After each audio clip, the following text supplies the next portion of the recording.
New reporting suggesting that the Bush family is planning a comeback in GOP politics. The Daily Mail is reporting there is a plot to end the Bush exile in an effort to take control of the party from President Trump, and they have an eye on the 2028 election. The Bush wing eyeing J.D. Vance in 2028 for a primary. I don't know that J.D. Vance will be the nominee. I think that MAGA might have some ideas of their own. But how dare they? I mean, look, the last thing this country needs right now is a return to the lies and deceptions and deep state and military industrial complex. And I could just go on and on. Everything we're correcting right now went on right underneath the nose of George Bush's.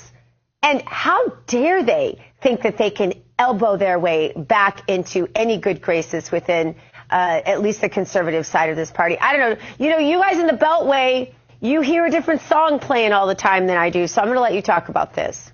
Well, it's good that you mentioned the contrast, because normally our studio's in Indiana, and as you can see by my lovely surroundings, I am in the Beltway this morning.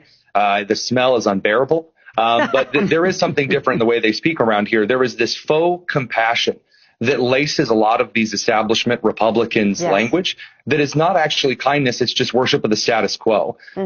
Because like investors, they want stability so they can do things that they actually are concerned about instead of passing policy which helps the American people, or in the Reagan-esque way, getting out of the way. And that's something the Bushes were never able to conceive of. By telling you they were very compassionate, they could leave us languishing in wars for decades, because it wasn't about winning the war.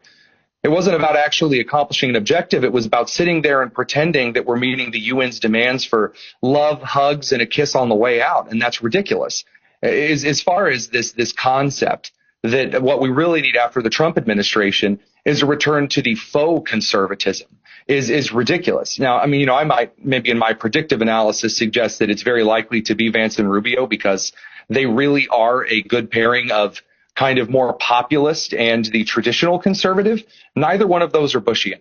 Neither one of those is this corporatist republicanism that is so obsessed with the subsidization of whoever's sneaking money into my back pocket that, screw over whatever constituency I have when I'm outside of the Beltway. Well, it'll sure be interesting. For me, it rubs me the wrong way that we're already, crowning our next nominee when we haven't even had a chance to have the conversation yet. We're still basically 3 years away from it. But I just think that they have a leadership that we just haven't seen in a long time. When I say analysis, I don't even mean that's necessarily who I would vote for in the primary. But what we see here